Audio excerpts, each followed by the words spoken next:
हाथरस को सबसे ज़्यादा बदनामी अगर किसी ने दी तो भाजपा ने दी है। इतनी बदनामी हाथरस की कभी नहीं हुई होगी देश में और दुनिया में, जो बदनामी भारतीय जनता पार्टी ने दी। ये हाँ, वही कांड, बदनामी और जिस तरह से अपमान हुआ यहाँ पर, उसके खिलाफ यहाँ मतदान करेंगे लोग। और सबसे बड़ा सवाल ये है कि किसानों की आय दोगुनी के बारे में क्यों नहीं सरकार कुछ बोल रही है। जिन नौजवानों को नौकरी देने की बात की थी, आज वो नौजवान बेरोजगार हैं। भारतीय जनता पार्टी ने 1/3 जीवन उनका बर्बाद कर दिया नौजवानों का। और जितनी भी परीक्षाएं थीं,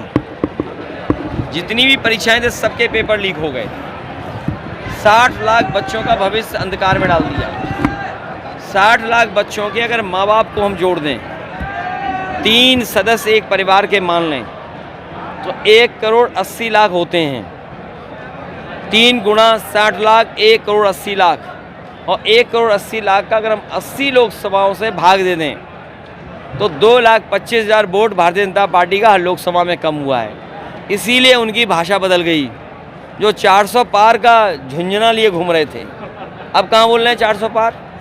जो गारंटी की घंटी बजा रहे थे, बताओ, गारंटी की घंटी जो बजा रहे थे, कहाँ है उनकी गारंटी। आज के ज़माने में गूगल पे बटन दबाइए और ये कहिए कि भारत सरकार ने जो नियम बनाया था कि 5 करोड़ से ऊपर जिन उद्योगपति, जिन कारोबारियों पर बैंकों का कर्ज है वो माफ़ होगा। और आप गूगल कर लें, हम आप सब खड़े हैं, अगर गूगल करके देखेंगे आपको सब पता लग जाएगा। 16 लाख करोड़, अगर ये 16 लाख करोड़ उद्योगपतियों का 10 साल में माफ़ कर सकते हैं, तो किसानों का कर्ज माफ़ करने में क्या दिक्कत है नहीं। और याद रखना, जो विकसित यात्रा की है, ये प्रधानों के पैसे से विकसित यात्रा हुई है। जिस दिन हमारा किसान खुशहाल हो जाएगा, उसी दिन भारत विकसित हो जाएगा। इससे पहले योगी होकर के झूठ नहीं बोलना चाहिए। अगर कोई व्यक्ति योगी कहे अपने आप को, तो उसको सच ही बोलना चाहिए। तो न केवल एक परिवार, ऐसे बहुत सारे परिवार हैं। यहाँ कुशवाहा समाज के यहाँ हत्या हो गई 2-2, न दोषी पकड़े गए, अन्याय हो रहा वो अलग, झूठे मुकदमे लग गए वो अलग, और उन परिवार की मदद भी कोई सरकार ने की। इसलिए हमने आश्वासन दिया है कि उन परिवारों की मदद करने का काम समाजवादी लोग करेंगे। मेरे पत्रकार साथी, मैं तो आपके माध्यम से और आपके माध्यम से जो स्टेटमेंट ये और जिस पे ये सवाल पूछ रहे हैं, मैं अपने दिल्ली के चुनाव आयोग से कहूँगा कि जिसने भी इस तरह की बात कही है उसके खिलाफ FIR दर्ज हो और उस पर कार्रवाई इलेक्शन कमीशन करे।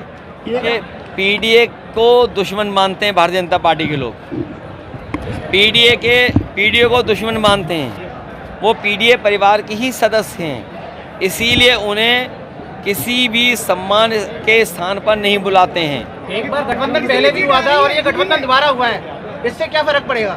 फर्क ये पड़ेगा, अनुभव बहुत कुछ चीज़ सिखाता है।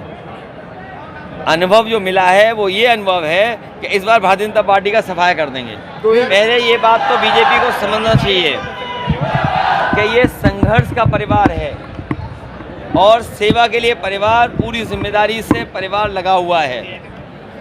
कम से कम उनके परिवार जैसा तो नहीं है, झूठ बोलता हो, वादे झूठे करता हो, और सबसे खतरनाक परिवार उनके साथ है जो कभी कभी समाज को बांटता है और आरक्षण को ख़त्म करना चाहता है और संविधान को ख़त्म करना चाहता है उनका परिवार।